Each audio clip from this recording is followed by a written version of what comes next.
Boa noite a todos, a graça e a paz do Senhor Jesus. Amém, meus irmãos? É muito bom poder estar juntamente aqui com os irmãos em mais este domingo, em mais um culto ao nosso Deus. Espero que os irmãos tenham passado uma semana abençoada, apesar dos contratempos que eventualmente nos acometem, financeiros, de saúde, emocionais, talvez conjugais, familiares, ministeriais, de todos os tipos e sortes, mas espero que Deus tenha abençoado a sua vida, tenha abençoado a nossa vida de forma geral. Eu quero convidá-los, por gentileza, para que abram as suas Bíblias na epístola que Paulo escreveu a Tito. Tito, capítulo 2, e versículos 11 a 14. Nós vamos falar bastante na noite de hoje sobre a graça de Deus.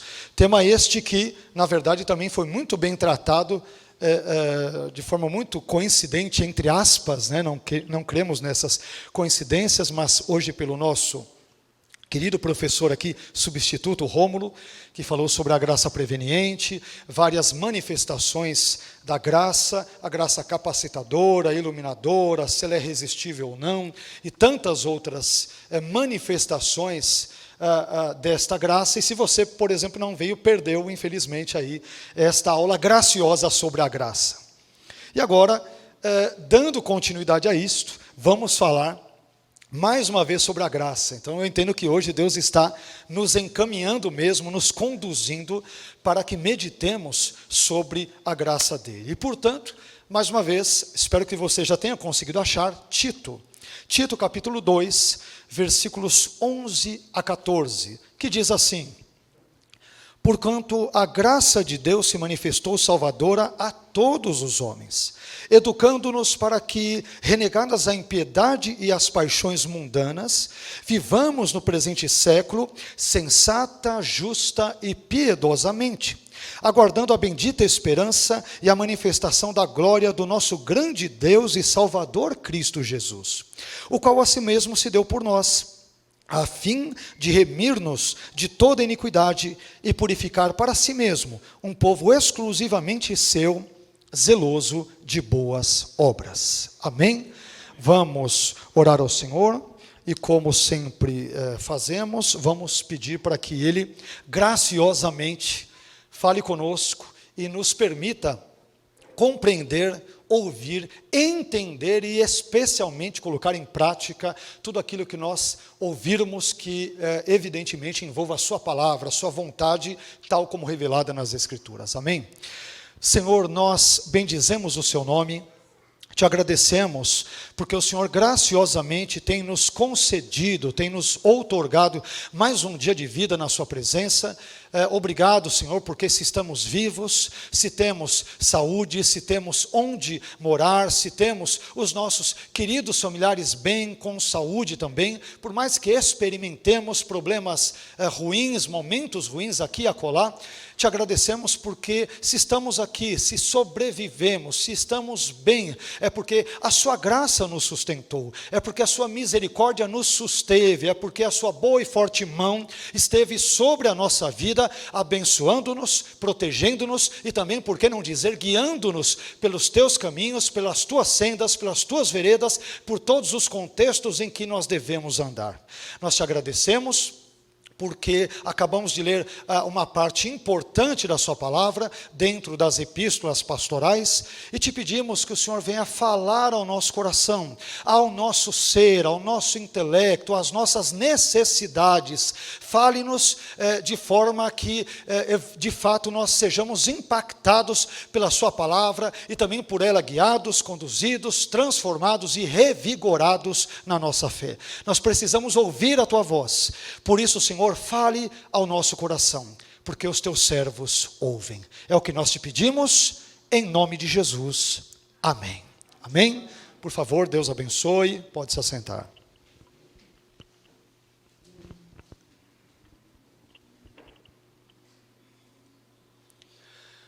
Como nós já dissemos em outras ocasiões, em uma ou outra ocasião, as epístolas de 1 e 2 Timóteo e também Tito são normalmente conhecidas pelos estudiosos, pelos teólogos, pelos biblistas, bem como pelos pastores, como cartas pastorais ou epístolas pastorais, devido ao acentuado conteúdo pastoral e prático, por exemplo, presente em suas páginas.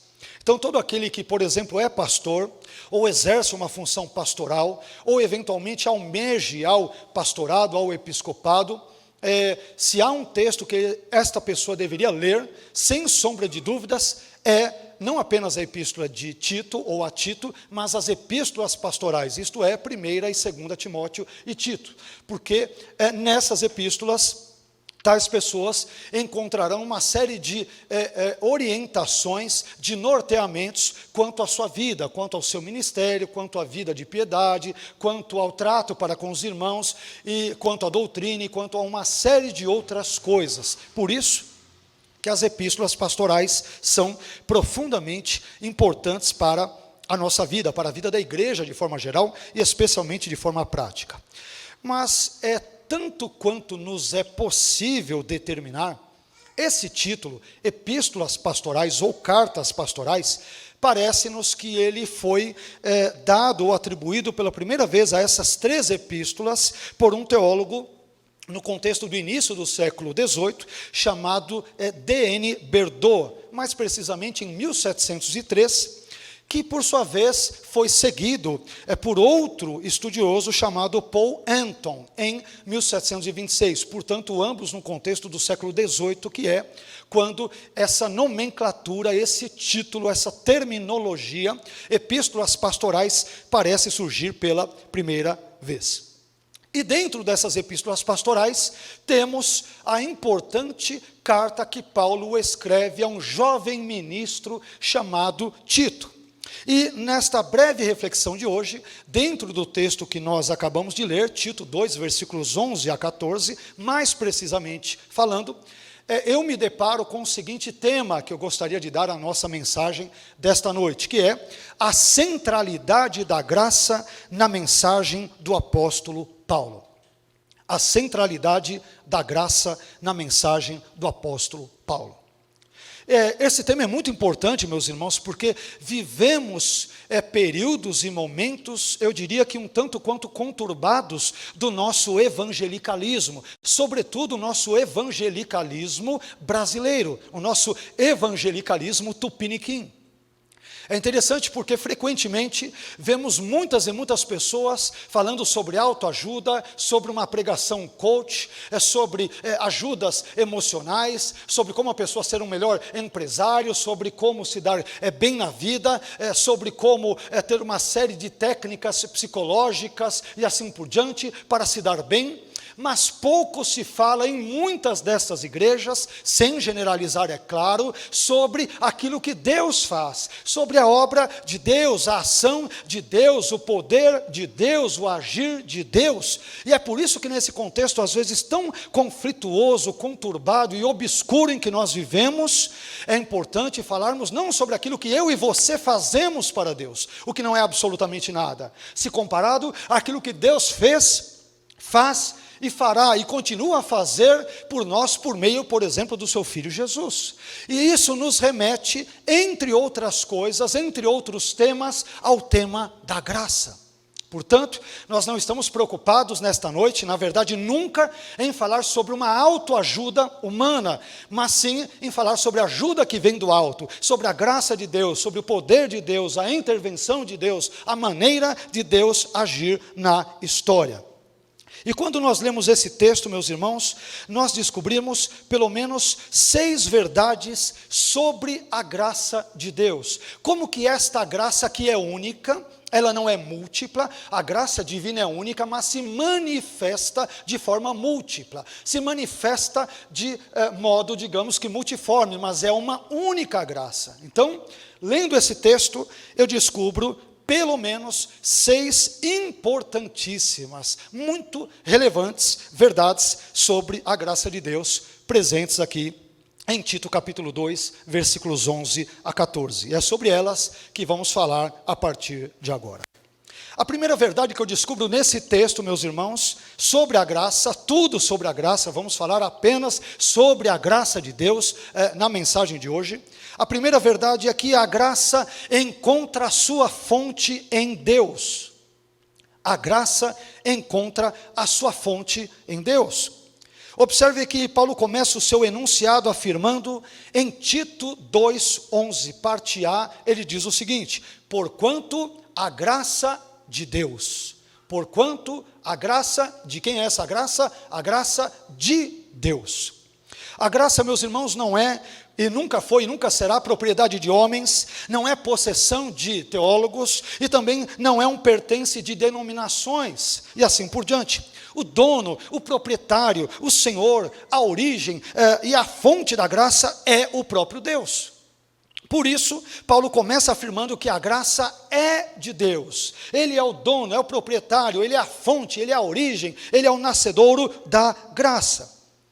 Mas isso nos leva a uma pergunta, um tanto quanto óbvia e necessária, que já buscamos responder em outros momentos, e aqui a gente volta a tratar desse assunto. Nós reiteramos este ponto. Qual é?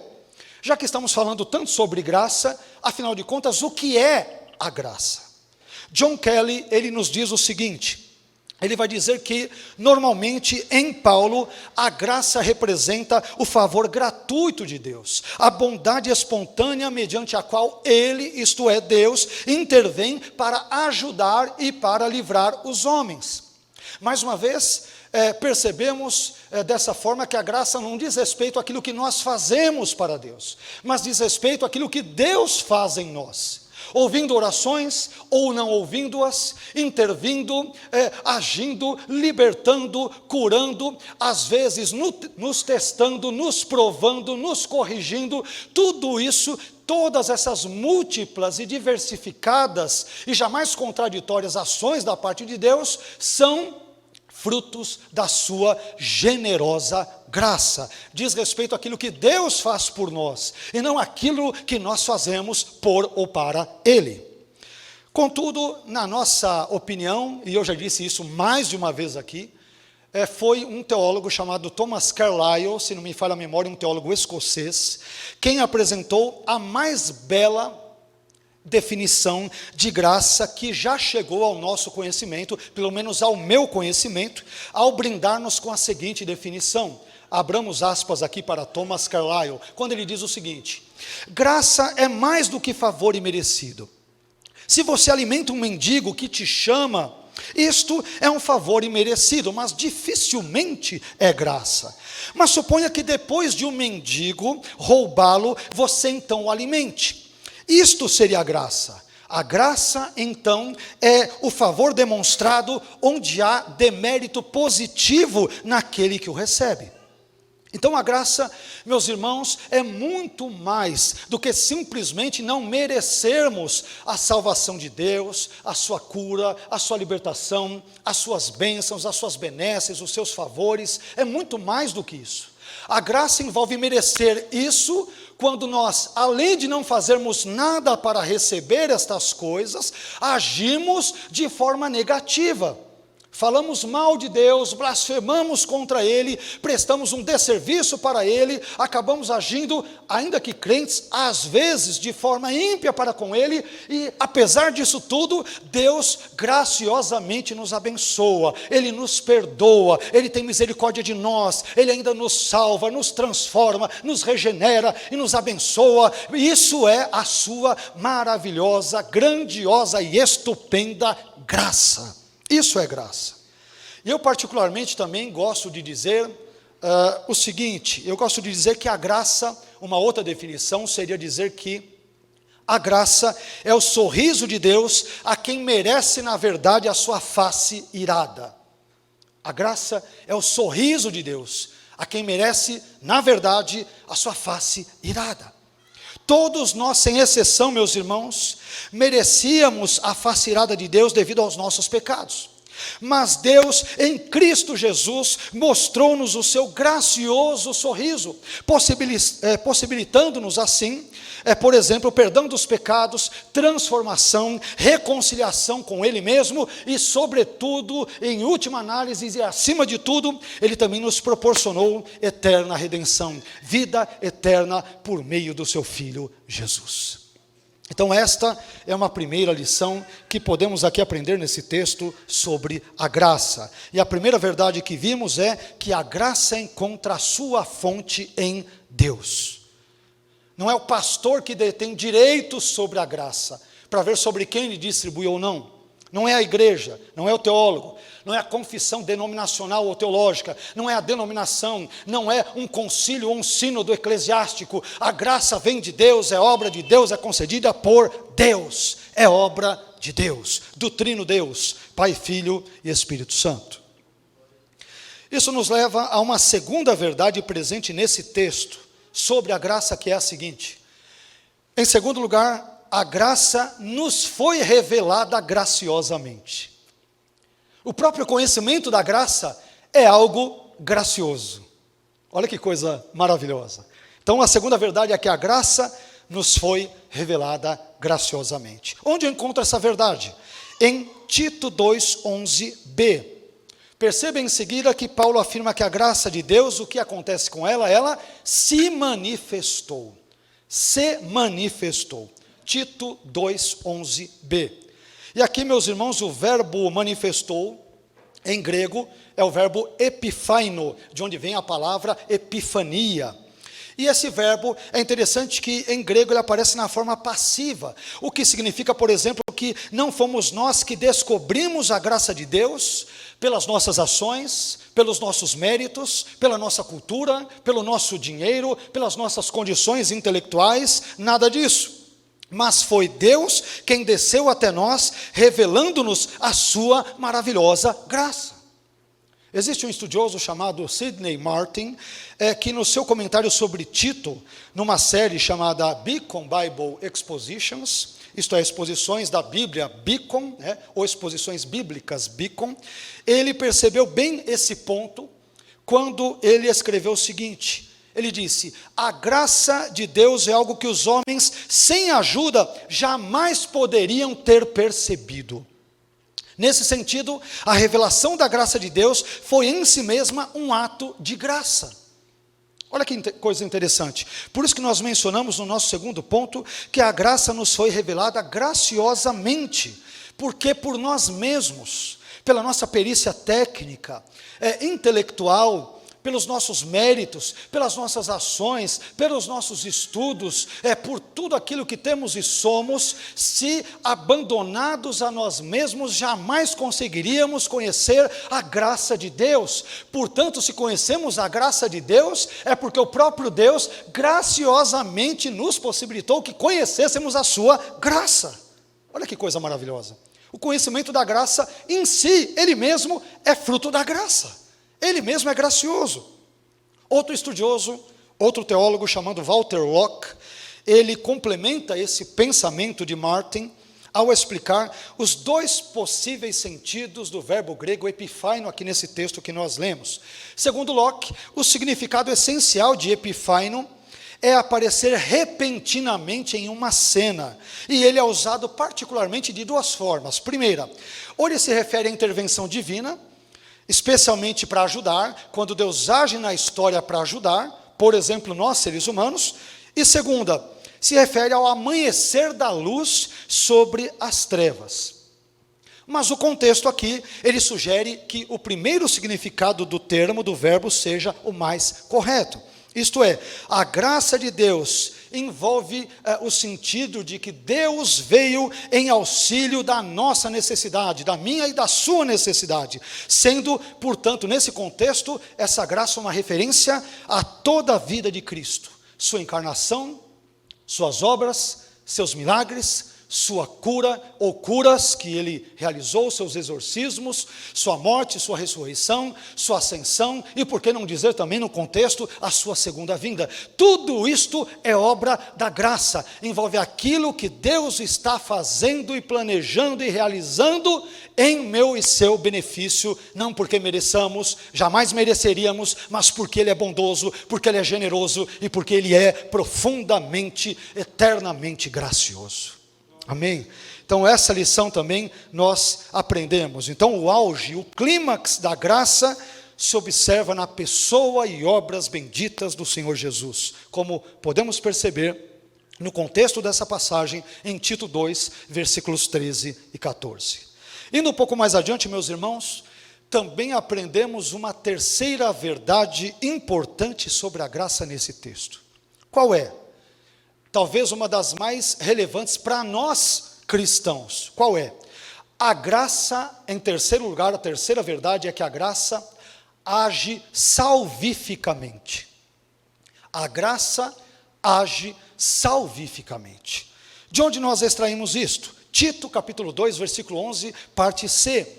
Diz que esta graça se manifestou como salvadora. Como que ela se manifesta? Salvadora. A graça de Deus, meus irmãos, ela visa, em última análise, a salvação eterna dos seres humanos.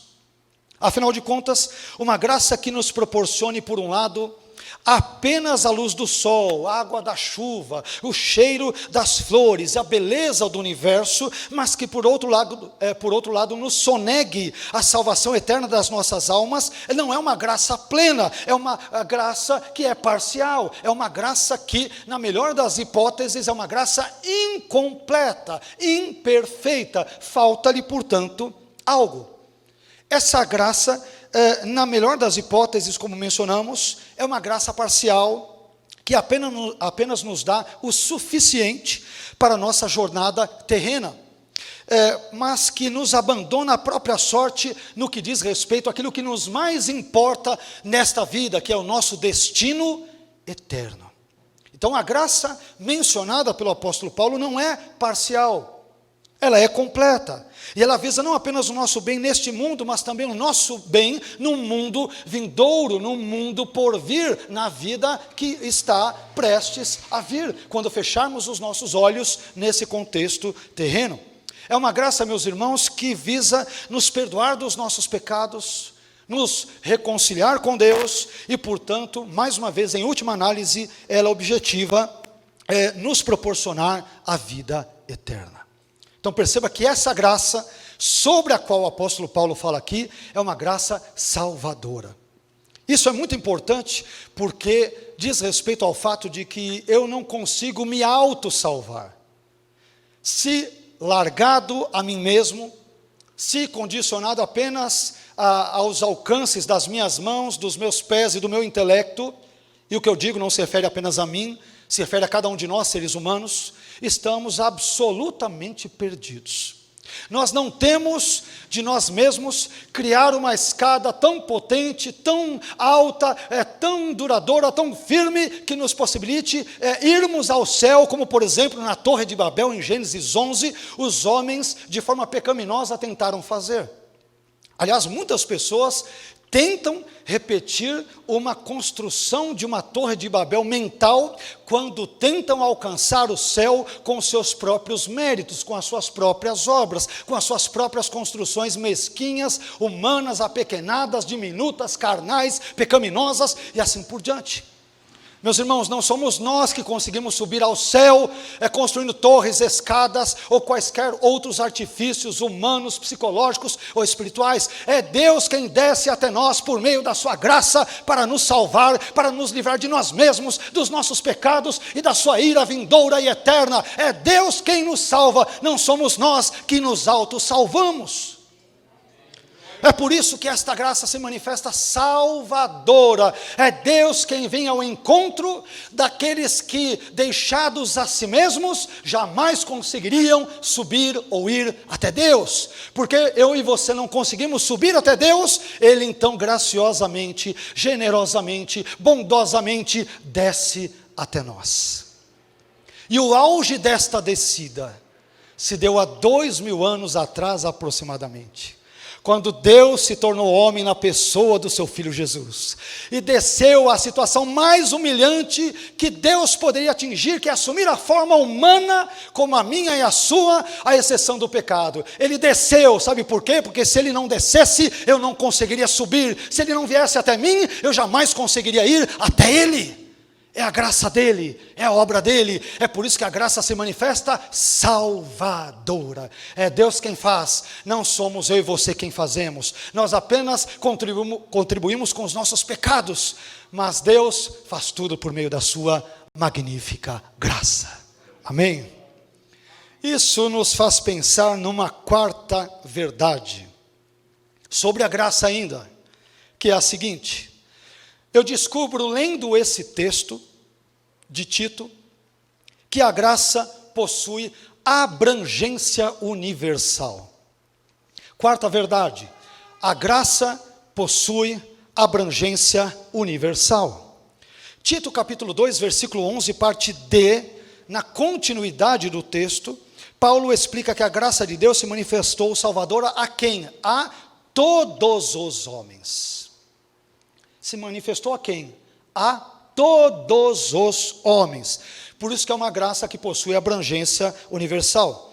Eu descubro nesse texto, meus irmãos, que Deus não é mesquinho, Ele não é muquirana, quando o assunto é a salvação dos seres humanos. Homens são mesquinhos, são mão de vaca, são muquiranas, e assim por diante. Deus, Ele não é assim na distribuição da sua graça. Ele não sonega a sua graça, Ele não a distribui em conta-gotas. Antes, Deus é gracioso para com todos os seres humanos, o que inclui, obviamente, a mim e a você. Eu gostaria de citar nesse ponto, mais uma vez, o comentarista bíblico Sidney Martin, que citei agora há pouco, porque esse autor ele vai declarar que este versículo de Tito 2,11, ele mostra o alcance universal da salvação. No entanto, esta não é uma declaração de universalismo, pois a salvação não pode ser lançada e difundida indiscriminadamente sobre todos os homens de todos os tipos, independentemente de sua atitude em relação a Deus. O que Martin está dizendo aqui, traduzindo, é o seguinte: quando Paulo diz que a graça de Deus se manifestou salvadora a todos os homens, isto não significa universalismo. O que é universalismo? Universalismo é uma crença teológica, já adiantando, herética, que diz que no final da história, no final das contas, nos fins dos tempos, no contexto escatológico, quando Deus, por exemplo, pedir contas dos homens dos seus atos, Deus, na verdade, não lançará ninguém para o inferno. O inferno não existirá. Todos serão salvos. É isso que diz, porque os universalistas interpretam textos como este que lemos: a graça se manifestou salvadora a todos os homens, dando a entender que Deus, Ele já salvou todos. Não é isso. A graça na sua abrangência, ela abrange todo mundo, só que ela só é aplicada condicionalmente, os benefícios da graça, sobretudo a salvação, sobre a vida daqueles que pela própria graça, com o auxílio desta mesma graça, creem em Cristo. Ouvem o Evangelho, como os irmãos estão ouvindo agora neste momento, e quando nós ouvimos o Evangelho, meus irmãos, não existem três posturas, existem apenas duas. Não existe coluna do meio, né? Nós vivemos numa época do politicamente correto, não é isso? Onde as pessoas gostam de não se posicionar, lembrando que cada um tem a liberdade de fazer o que melhor entender. Ninguém está dizendo ou impondo que alguém deva agir de forma X ou Y, não é nada disso. Mas quando pregamos o Evangelho, existem apenas duas formas de responder a ele. Não existe uma terceira.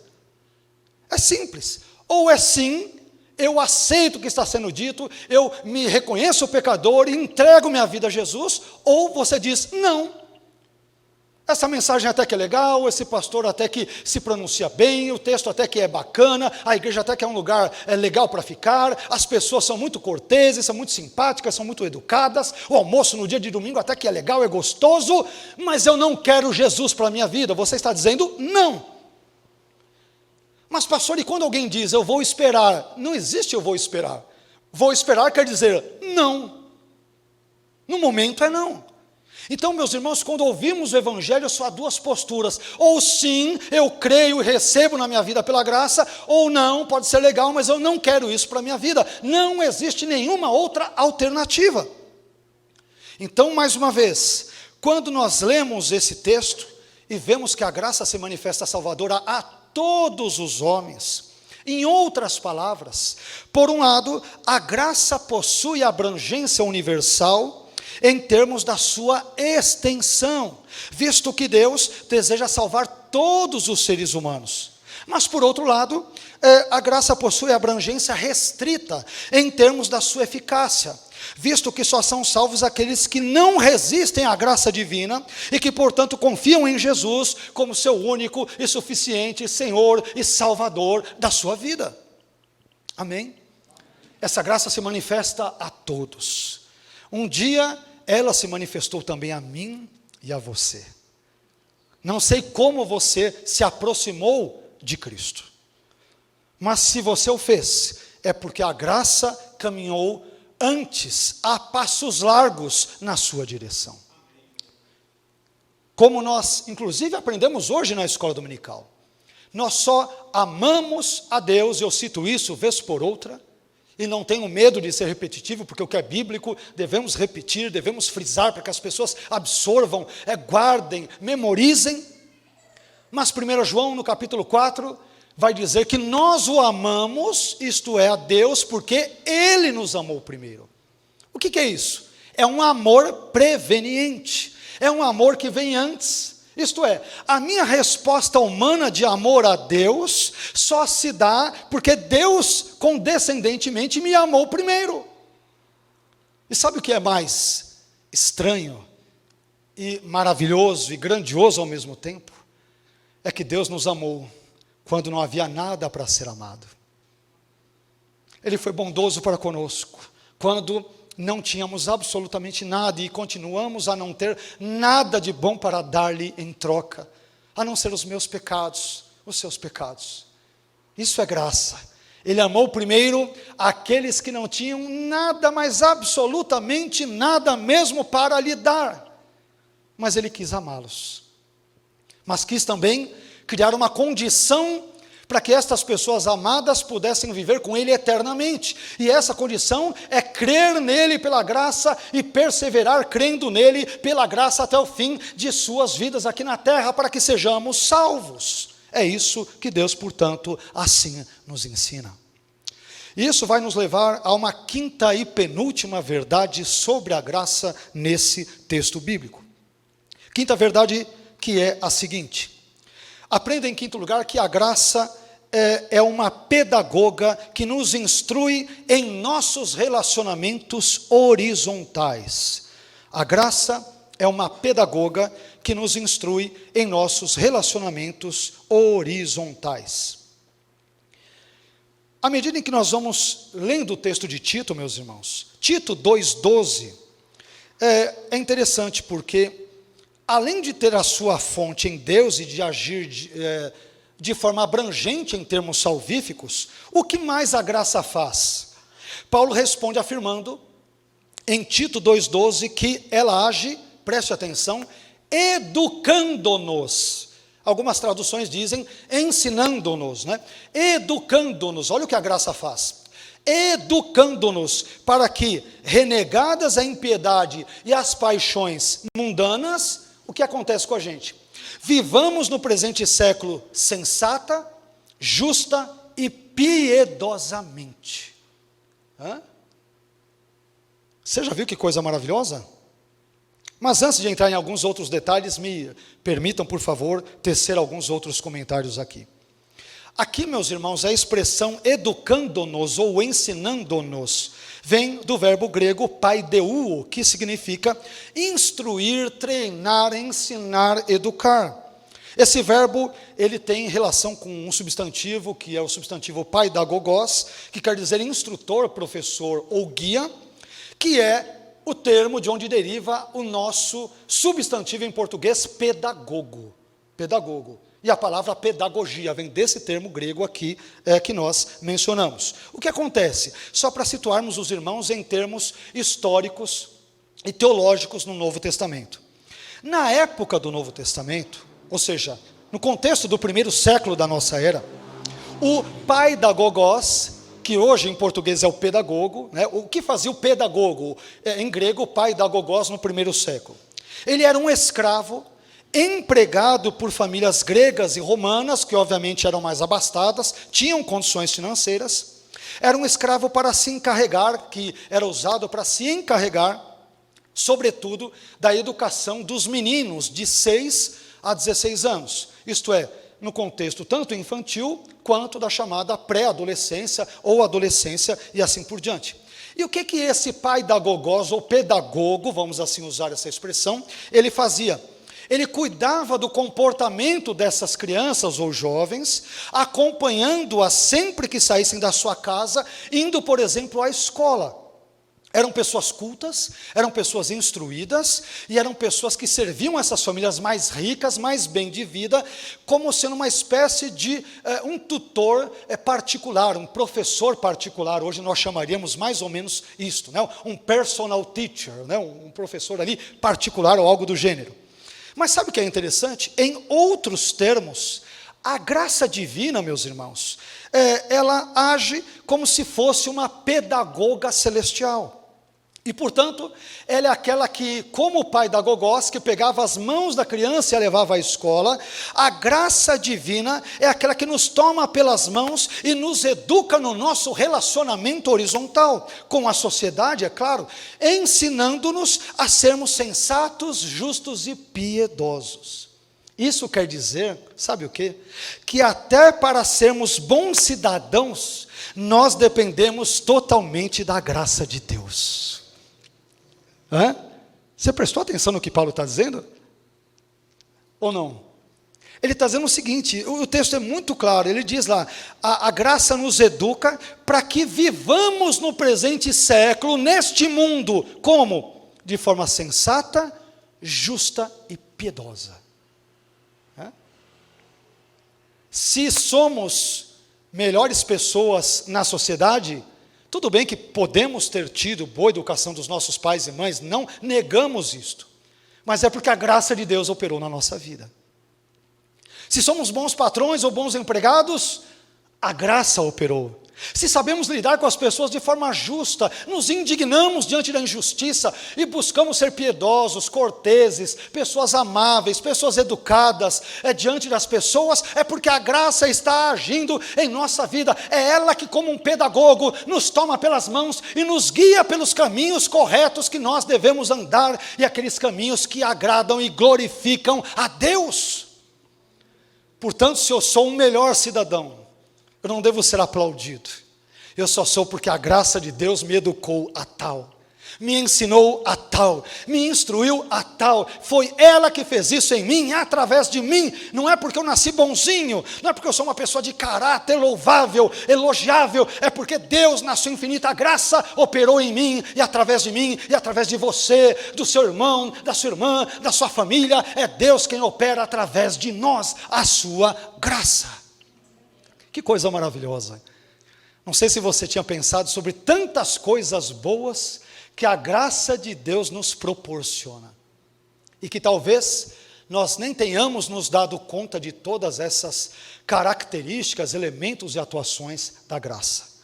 Mas começamos agora comentando no quinto e penúltimo item, que a graça é uma pedagoga que nos instrui em nossos relacionamentos horizontais, não é isso?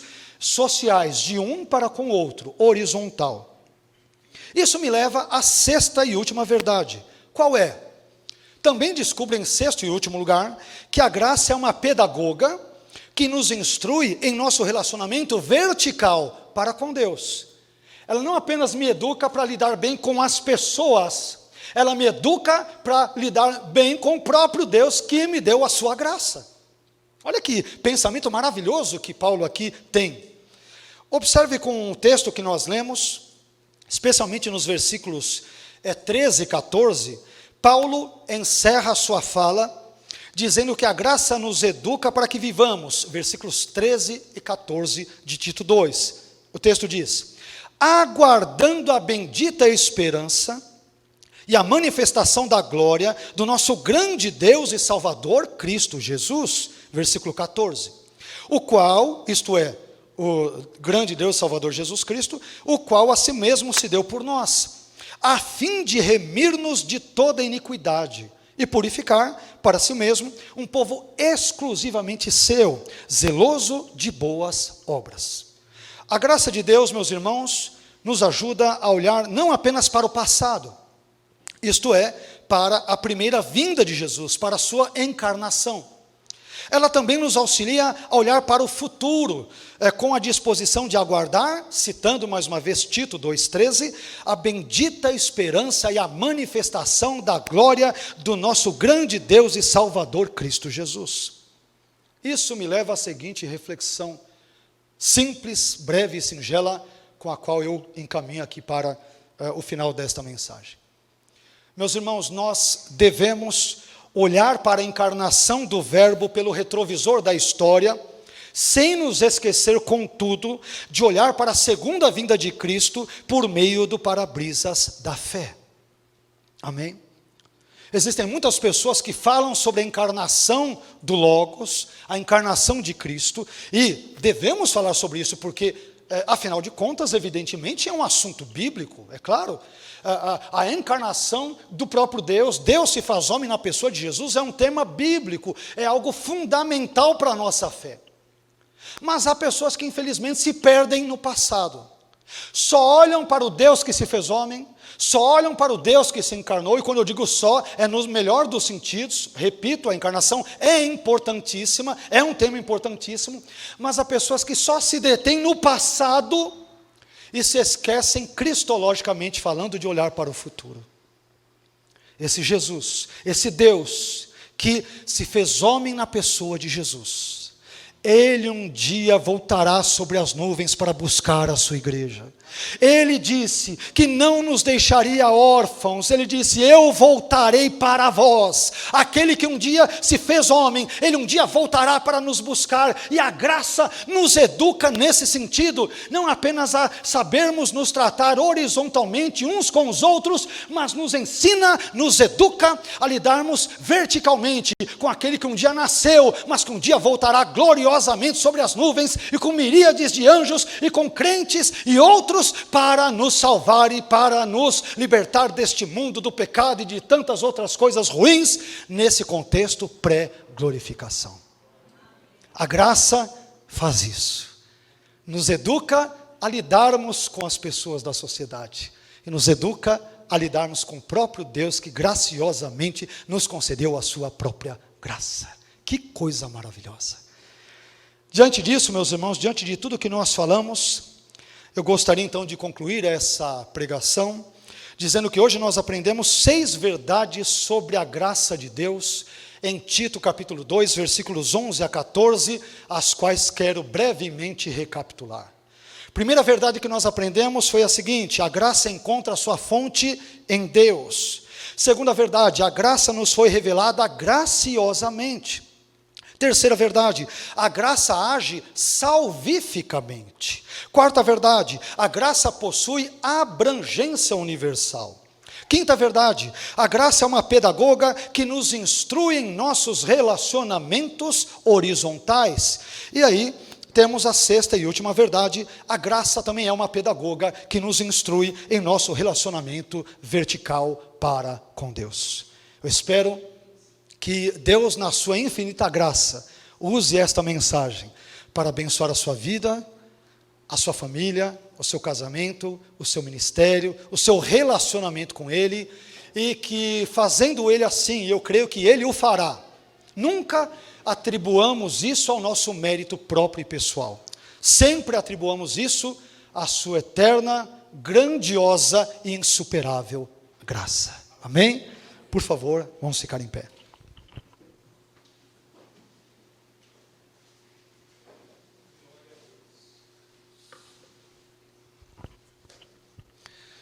Deus é gracioso.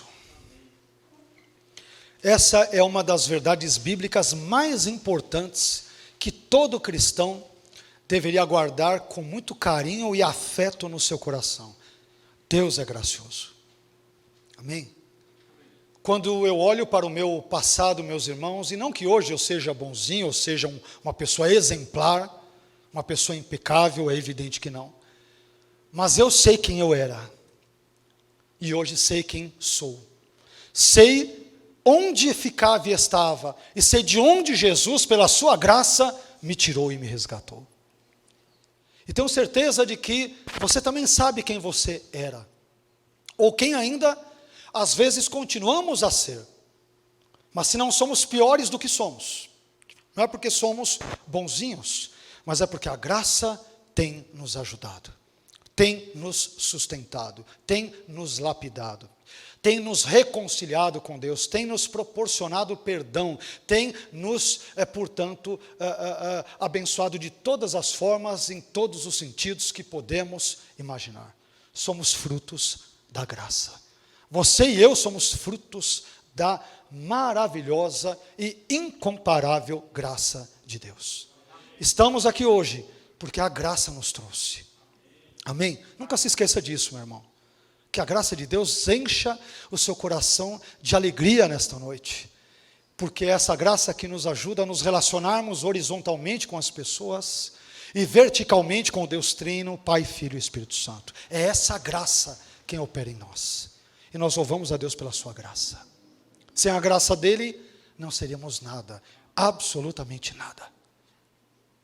Não teríamos razão de ser ou de existir sem a graça de Deus. Nada faria o menor sentido sem a graça. Nada. Nunca se esqueça disso. Não são os nossos méritos que contam. Não são as nossas ações. Por mais que bem intencionadas que sejam, o que conta não é o que nós fazemos para Deus, mas é aquele que Ele fez, faz e continuará a graciosamente fazer por nós e em nós. Amém? Nunca se esqueça disso. Oremos. Senhor, eu quero te agradecer porque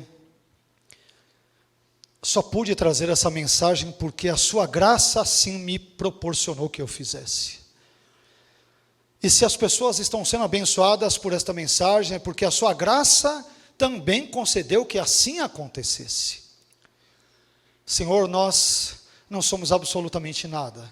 Somos pequeníssimas peças, pequeníssimos instrumentos nas tuas mãos, ó Deus Trino, Pai, Filho e Espírito Santo, que só conta conosco na sua obra porque o Senhor graciosamente assim quis e quer fazê-lo. Não porque o Senhor necessite de nós, não porque o Senhor precise de nós de forma alguma. O Senhor poderia fazer absolutamente tudo o que quisesse sem usar nada e ninguém, a não ser a sua própria e santa vontade.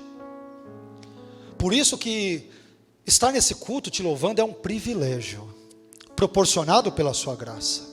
Cantar louvores a ti é uma grande alegria, igualmente proporcionada pela sua graça. Pregar a sua palavra, Senhor, que privilégio é esse? Tua palavra diz que até mesmo os anjos atentavam para isso, para pregar o seu evangelho.